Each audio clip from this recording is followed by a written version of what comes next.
poser. Amen. Alors, Sébastien est à Toulouse. Du coup, pas de chance, vous êtes bloqué avec moi. Je vais essayer de faire au moins la moitié aussi bien que lui. En tout cas, il est à Toulouse et il pense fort à nous. Il n'a pas l'occasion d'être là. Et il m'a demandé d'apporter la parole. Je vais essayer de ne pas être long pour qu'on puisse avoir plus de temps pour la louange. Qui a passé une bonne semaine? Qui a passé une très mauvaise semaine? Ok, ah oui, il y en a pas mal quand même. J'ai passé une semaine très compliquée moi aussi. J'étais en Allemagne pour le boulot et c'est une grosse semaine. J'avais de très grosses journées. Je commençais le matin, souvent à 6 heures, j'étais debout et je me couchais à minuit et toute la journée à parler en allemand avec les clients. C'était pas évident. Et je me disais, mais quand est-ce que tu vas avoir le temps de préparer le message de ce soir en fait?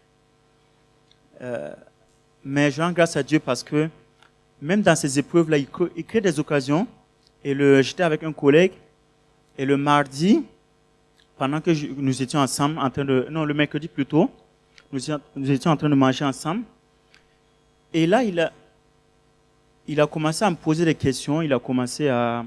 Souvent les collègues, ils vont commencer à parler peut-être de travail. Parfois, que ce soit bien intentionnel ou pas, mais en tout cas, moi, ça m'a donné l'occasion de parler de Jésus.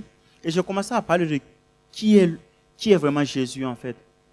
Parce que, parfois, dehors, en fait, beaucoup de gens, pas tous, mais beaucoup ont déjà entendu parler de Jésus. Au moins une fois, souvent les gens ont déjà entendu parler de Jésus. Mais ils ne savent pas vraiment qui est Jésus. Et c'est arrivé aussi aux apôtres. Aux apôtres, quand ils étaient encore avec Jésus, Jésus les a posé la question une fois. Parce que ils entendaient dire, Jésus c'est un prophète, c'est Élie. Et il y avait des spéculations. Et Jésus pose la question à ses disciples. Sébi, tu pourrais enclencher le premier diapo, s'il te plaît. Merci. Et Jésus va poser la question. Et vous, qui dites-vous que je suis? Et avant de commencer le message, en fait, ma première question, en fait, c'est à tout un chacun. Ce soir, si on devait te poser la question, qui est Jésus? Je ne dis pas ce que tu as lu dans la Bible. Je ne dis pas ce que les pasteurs ont dit que Jésus est. Mais ce que tu as expérimenté. Est-ce qu'aujourd'hui, tu peux te dire, par exemple, Jésus est un père? Parce que peut-être, tu avais ce manque-là d'un père dans ta vie et que Jésus l'a comblé. Est-ce que tu peux dire, Jésus c'est un faiseur du miracle parce que je l'ai vu de mes yeux faire un miracle? On va se poser juste la question, un moment, qui est Jésus pour toi aujourd'hui? Dans ta marche, je ne sais pas depuis combien de temps tu es à l'église. Peut-être que tu es là à l'église même ce soir par hasard ou même sans le vouloir. Mais tant qu'on est là, on va profiter pour se poser des questions. Tant qu'on est là, pourquoi je suis là en fait? Quel est Jésus? Qu'est-ce qu'il a fait dans ma vie en fait? Et pourquoi je vous amène à vous poser cette question? C'est parce que ce soir, mon message va beaucoup porter sur la louange. Et en fait, parfois on a du mal à louer. Parce que justement, on va louer les bienfaits de Dieu, de notre Seigneur. Et parfois, si on a l'impression on ne voit pas de bienfaits ou on ne sait pas compter des bienfaits dans nos vies, c'est difficile du coup de le louer. Parce que toutes les paroles qu'on va chanter, on peut avoir l'impression que ça s'adresse aux autres et pas à moi. On dit, Dieu est tout puissant. Oui, il est tout puissant pour les autres. Mais à moi, je n'ai pas encore vu. Et c'est à ça que j'aimerais vous inviter ce soir.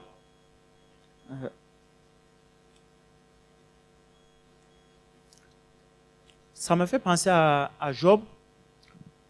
Lorsqu'on lit le livre de Job, quand même, on sait que Job, c'était quand même un homme qui est marqué comme un homme fidèle. Comme un homme fidèle parce que même s'il a perdu toute sa richesse, il est resté attaché à Dieu. Et il y a des moments quand même où il a commencé à se plaindre. Et vers la fin, moi j'ai aimé ça, ce verset, moi ça m'a marqué en fait parce qu'une fois aussi, je me suis dit que c'était le cas pour moi. J'ai grandi dans l'église où j'entendais parler de Jésus, j'entendais parler de Dieu sans vraiment le connaître. Et Job dirait un jour, mon oreille avait entendu parler de toi. Mais maintenant, mes yeux t'ont vu. Est-ce que quelqu'un peut dire aujourd'hui, maintenant, ok, j'avais entendu parler d'un Jésus, j'entends parler, mais dans ma vie, maintenant mon œil t'a vu, parce qu'il a fait quelque chose. Et comme exemple, en fait, pour parler de la puissance de la louange, parce que parfois, ça peut paraître facile de louer quand tout va bien. Quand on n'a pas d'épreuve, on vient, on loue et ça paraît simple. Mais parfois dans nos vies, c'est pas forcément toujours aussi évident. Et une histoire qui m'a marqué, c'est l'histoire de Léa. Juste pour résumer vite fait, je pense que beaucoup d'entre vous, vous connaissez l'histoire. Donc Jacob, il se retrouve auprès de son futur beau-père et il tombe amoureux de la fille et il dit, moi je vais l'épouser, je vais épouser ta fille Rachel. Son père dit, ok, tu travailles 7 ans et ensuite je te donne Rachel. Sauf que il y a eu une escroquerie dans l'affaire. Au bout de 7 ans, au moment où il devait se marier, épouser Rachel, on lui donne Léa. Et il se retrouve avec Léa. Et il doit encore travailler 7 ans pour celle qu'il voulait à la base. Donc vous imaginez que dans le mariage, il se retrouve avec les 2 sœurs.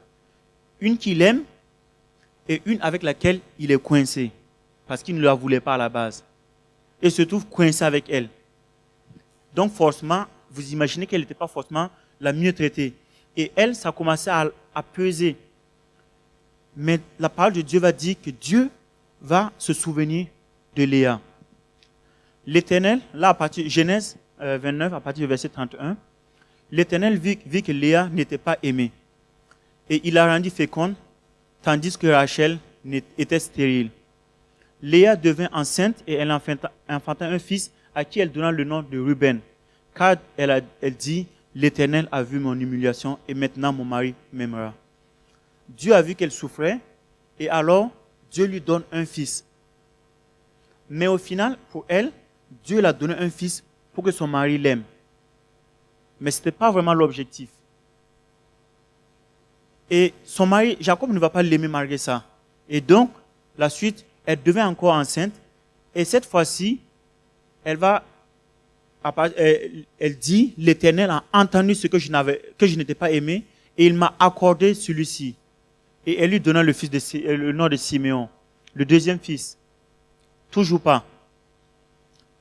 Et encore, Dieu va encore la bénir d'un autre fils, encore le nom de Lévi. Mais toujours, elle est toujours dans cette attente, elle se dit, vu qu'il ne m'aime pas, si je lui donne des enfants, parce que à l'époque c'était important, une femme qui puisse donner des enfants à son mari, que ça paraisse, pour elle, c'était le seul moyen qu'elle voyait d'être aimée de son mari. Sauf que ça ne va pas arriver. Et donc au verset 35, Dieu va encore lui donner un fils. Et cette fois-ci, elle va lui donner le nom de Judas. Elle dit, cette fois-ci, je louerai l'Éternel. Elle a changé d'état d'esprit. Elle a compris quelque chose. Cette fois-ci, cet enfant-là, c'est pas pour que Dieu m'aime, mais cet enfant-là vient de Dieu. Et je vais le louer. Je louerai l'Éternel cette fois-ci. Et Judas, vous savez comment on appelle aussi, souvent on appelle Jésus de plusieurs noms, et l'un des noms, c'est le lion de la tribu de Judas. Cette fois-ci, elle a loué Dieu. Et vous savez, dans la culture à l'époque, on ne donnait pas forcément l'héritage, en tout cas, la bénédiction n'était pas forcément sur le fils du milieu, c'était souvent sur le premier fils. Donc si une lignée devait naître de cette famille-là, ça devait venir du premier fils. Mais le roi va naître de la tribu de Juda. Parce que cette fois-ci, elle a décidé de louer le Seigneur. Et non pas se complaindre. Et parfois, on peut vouloir être aimé en faisant plein de choses. Parce qu'on se dit, si je fais ça, je vais être aimé. Si je fais ça, je vais être aimé. Et vous savez quoi? Quand Dieu bénit Jésus, quand Dieu va faire descendre la colombe chez Jésus, c'est avant qu'il commence son ministère. Juste quand il sort de l'eau, avant qu'il commence son ministère, Il dit, celui-ci est mon fils bien-aimé, en qui j'ai mis toute mon affection. Et c'est maintenant qu'il commence à servir. C'est pas parce qu'il a servi qu'il est aimé. Il est aimé avant d'être servi, avant de servir. Et parfois, c'est en voulant faire plein de choses, tu n'es pas aimé. Peut-être, je sais pas si ça s'adresse à quelqu'un. Tu sais que tu n'es pas aimé, tu as l'impression que tu dois faire des choses pour être aimé. Dieu, il aime de manière inconditionnelle. C'est pas mon activisme qui va faire que je vais être aimé.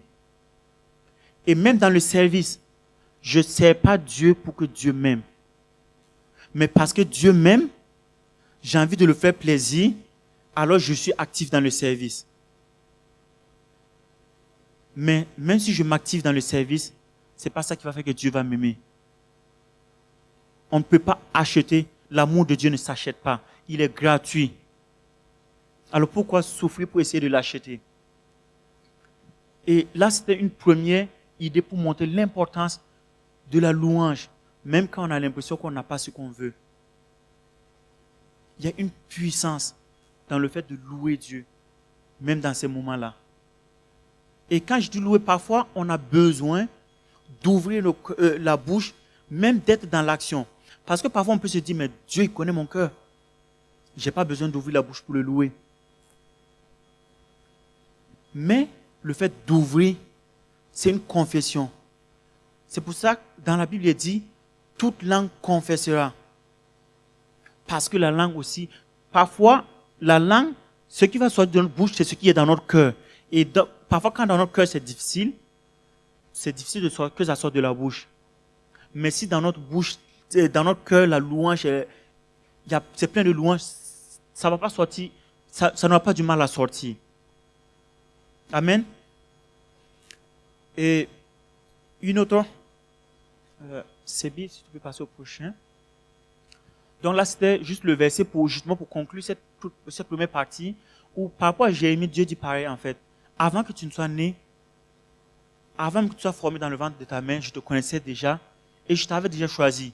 Donc en fait, c'est pas parce que tu as commencé à faire que je t'ai choisi, mais c'est même avant que tu... Donc là, vous êtes déjà choisi et nous pouvons maintenant librement le louer en fait parce qu'on n'a pas besoin de faire pour être aimé. Et aussi, un autre aspect, parfois on peut avoir l'impression que parce qu'on est des enfants de Dieu, tout doit être plat en fait. Tout le temps, ça va, c'est le plafond tout le temps. Il peut y avoir des moments où c'est difficile. Et c'est dans ces moments aussi qu'on doit louer le Seigneur. Parfois quand je lis les psaumes, il y a des moments où on voit David, il est au fond du tout. Là, quand on lit au psaume 22, il dit, Seigneur, mais pourquoi tu m'as abandonné? Parce qu'il avait l'impression que Dieu l'avait abandonné. Ce même David qui a battu Goliath, un géant dont tout le monde avait peur, il se retrouve à un moment où des ennemis, Saül et les autres qui voulaient le tuer, alors que Saül et tous les autres qui étaient derrière lui, eux, ils avaient peur de Goliath. Eux, ils étaient allés se cacher au moment où Goliath martyrisait le peuple. Et lui, il s'est levé. Et là, il arrive à un moment où il a l'impression que Dieu l'a abandonné. Et parfois, dans nos vies, face à certaines épreuves, on peut avoir l'impression que Dieu nous a abandonnés. Mais on va toujours voir que David va dire, je te loue. Même dans cette grotte où il est acculé par ses ennemis, je te loue. Parce que je sais que toi, tu es mon rocher. C'est toi qui m'apportes le salut. Il dit d'ailleurs dans le chapitre suivant que c'est à Dieu que lui viendra le secours. Et c'est aussi de là que viendra notre secours. Je ne sais pas ce que tu traverses. Peut-être que ça va ou ça ne va pas. Peut-être qu'il y a juste une chose que tu veux vivre et que tu as l'impression que tu ne vis pas. Ou peut-être qu'il y a une épreuve que tu as l'impression que ça s'éternise dans ta vie. Je veux te lancer le défi de la louange. Juste essaie. Essaie. Autrement, pour ceux qui étaient là la semaine dernière, il y a la semaine dernière à Beau-Soleil, non, il y a 2 semaines, pardon.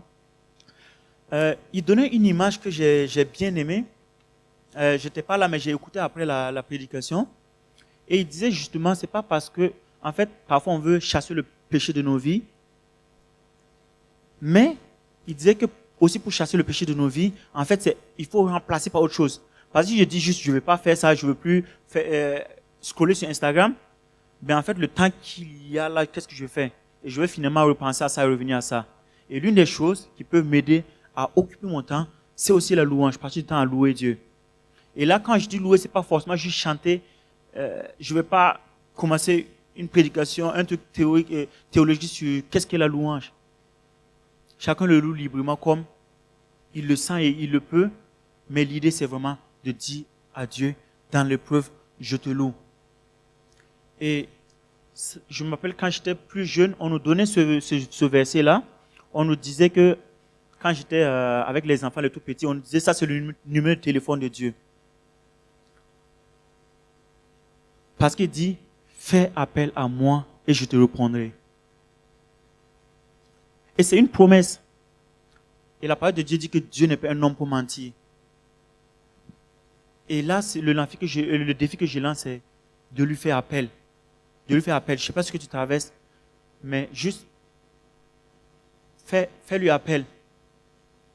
Et un dernier aspect, je vais aller vite parce que j'ai envie qu'on passe plus de temps à louer, qu'on essaie de mettre en pratique. Donc, je vais essayer d'être très rapide. Là, je pense que beaucoup d'entre vous aussi connaissent l'histoire de Jéricho. Moi, c'est quelque chose qui m'a marqué en fait parce que lorsqu'ils sont sortis d'Israël, lorsqu'ils sont sortis d'Égypte, à la base, Dieu dit, vous aurez la victoire sur vos ennemis. Théoriquement, vous n'avez même pas besoin de lutter, puisque cette victoire est censée déjà être acquise. Mais ils vont se retrouver à lutter contre les peuples, et ils arrivent devant Jéricho, cette forteresse qu'ils ne peuvent pas prendre, et Dieu va dire, on change de méthode. Vous allez juste louer. Parce que quand vous combattez avec vos armes, vous pensez que ce sont votre propre force, c'est votre propre force qui gagne. Mais quand vous faites que louer, que le miracle tombe, vous ne pouvez pas plus tard dire, c'est pas ma force. Ça montre que c'est Dieu qui agit. Parfois, il nous utilise pour agir, et on a l'impression que c'est nous. Et donc, parfois, c'est pour ça qu'il va dire, juste loue-moi. Quand vous louez et que la forteresse tombe, quand vous louez et que l'épreuve tombe, vous ne pouvez pas après dire, c'est pas ma force que j'ai gagné la victoire. Et ça, c'est une image que j'ai beaucoup aimée. Et ça me rappelle aussi dans le Nouveau Testament, Paul et Silas, ils étaient enchaînés. Et à l'époque, autant dire, quand on t'enchaîne, c'est pas, on t'enchaîne 2 jours, on te laisse. À l'époque, les chrétiens étaient persécutés, tués. Donc là, peut-être qu'ils allaient mourir le lendemain. Mais ils étaient là à louer. Et Dieu est venu à leur secours. Et cette victoire-là, en fait, ça ne vient pas d'eux, mais ça vient du Seigneur. C'est pour ça que je voulais vraiment que ce soir, on puisse se dire, je viens, ok, je ne vais pas juste regarder un concert. Je sais que parfois c'est difficile de louer quand on traverse certaines choses. Mais là, le défi, ça va être, on va refaire la louange.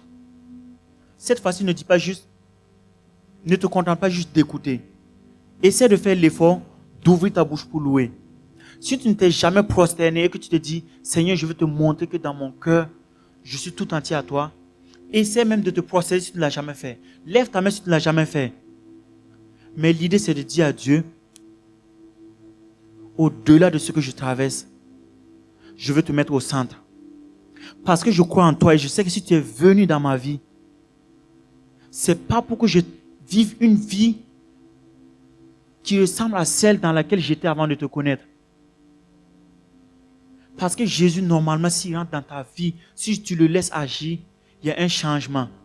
Et c'est pour ça que moi, j'aime beaucoup la parabole de la femme samaritaine. C'est pas une parabole, c'est une histoire, c'est même pas une parabole, c'est vraiment passé. Où Jésus parle avec cette femme. Et on voit que sa vie est changée. Après, elle court, elle va annoncer aux autres ce que Jésus a dit. Et le fait que Jésus a révélé des choses. Et on va voir que plus tard, ceux à qui elle va parler, ils vont revenir. Et ils vont dire à la femme, maintenant on écoute, ce n'est pas parce que ce que tu nous as dit, maintenant nous-mêmes on l'a entendu. Au début, on avait entendu quelque chose d'une autre personne. Et on est venu, mais maintenant nous on l'a vécu. Donc ici, si peut-être tu es là, tu entends toujours. Mais tu te dis, Seigneur, je veux vivre. Tu te dis, les autres, ils vivent des choses. Moi, je veux les vivre. C'est le moment. Quand tu traverses une épreuve, tu as essayé par tes propres forces. Juste maintenant, dis Seigneur, de toute façon, c'est entre tes mains. Je te loue maintenant. Alors que l'équipe de louange va revenir, on va passer un moment. Et juste, essayons de faire ce petit effort-là, de louer, d'ouvrir nos bouches pour dire à Dieu ce qu'il est pour nous. Et même si aujourd'hui tu te dis, je ne vois pas, je vois que Dieu a fait plein de choses dans la vie des autres, mais dans la mienne, j'ai l'impression que, en fait, il agit. Pendant longtemps, je disais, mais c'est dommage, moi, j'ai pas de témoignage. Parce que j'avais grandi à l'église et je voyais des gens qui disaient, ben, moi, j'étais ceci et Dieu m'a transformé. Maintenant, je suis cela. Et moi, je me disais, puis moi, j'ai grandi à l'église, je viens, je vois les autres qui vivent des choses, mais moi, j'ai même pas de témoignage. Et maintenant, avec le recul, je vois comment il avait agi dans ma vie. À l'époque, je ne réalisais même pas. Mais comment j'étais malade, et il m'a guéri de plein de choses que je ne voyais pas. Parce que l'église, c'était presque mon quotidien, en fait. Et là, aujourd'hui, le défi, juste, essaie de te dire, je vais faire passer un nouveau cap. Donc, je laisse la place à Sylvain. Et si on fait juste l'effort de dire, louons Dieu de tout notre cœur. Et après, on va passer aussi un petit moment où nous allons prier les uns pour les autres. Mais déjà, avant de prier les uns pour les autres, ouvrons nos bouches et disons à Dieu qui il est pour nous. Amen.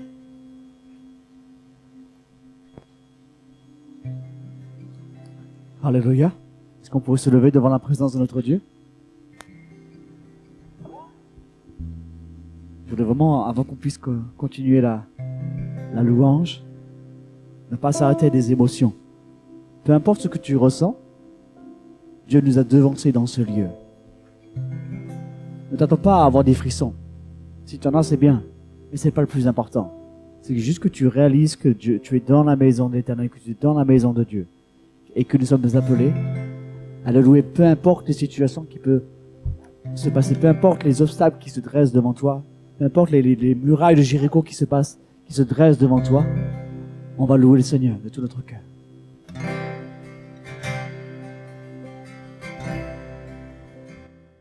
Quand je sens de l'univers, les astres que tu as créés, les océans, les mers, tout me révèle ta majesté. Alors mon âme veut s'écrier de tout mon cœur, je veux chanter. Oh Dieu, tu es infiniment grand, éternel puissant, roi majestueux.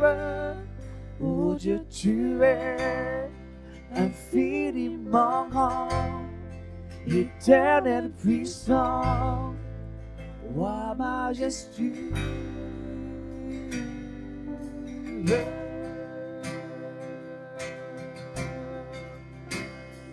Quand je sens que tu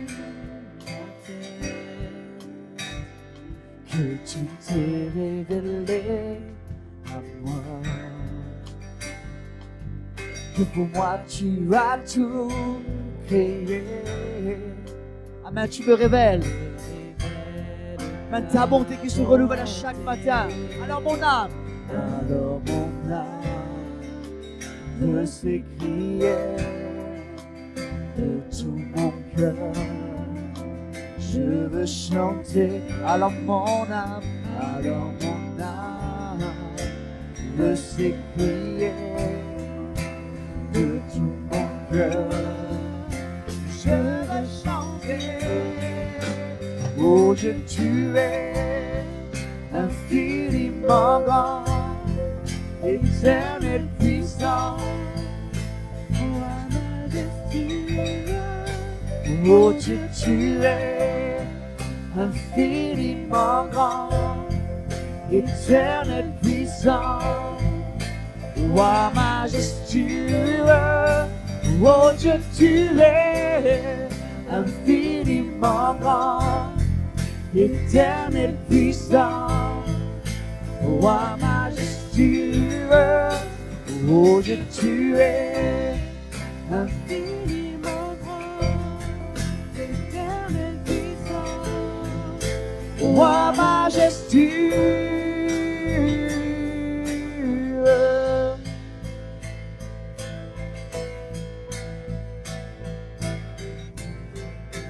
Amen. Est-ce que je peux inviter toute la jeunesse à fermer les yeux et à lever les mains vers le ciel en signe d'abandon, comme un parfum de bonne odeur. On ferme les yeux et nous allons proclamer ce simple mot, Alléluia, qui veut dire célébrer Dieu. Amen, ensemble.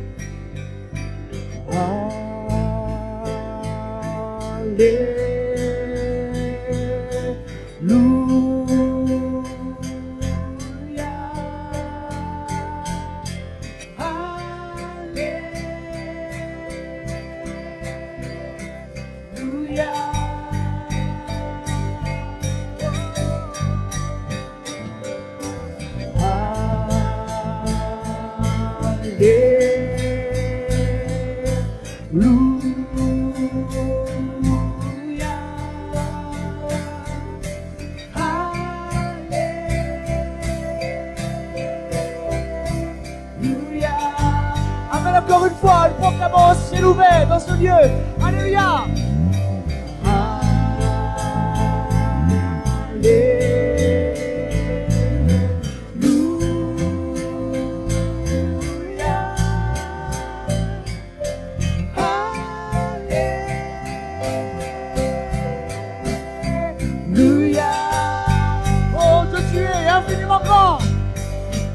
Oh Dieu, tu es infiniment grand, éternel puissant, roi majestueux. Oh Dieu, tu es infiniment grand, éternel puissant, roi majestueux. Oh Dieu, tu es infiniment grand, éternel puissant, roi majestueux. Oh Dieu, tu es infiniment grand, éternel puissant, roi majestueux.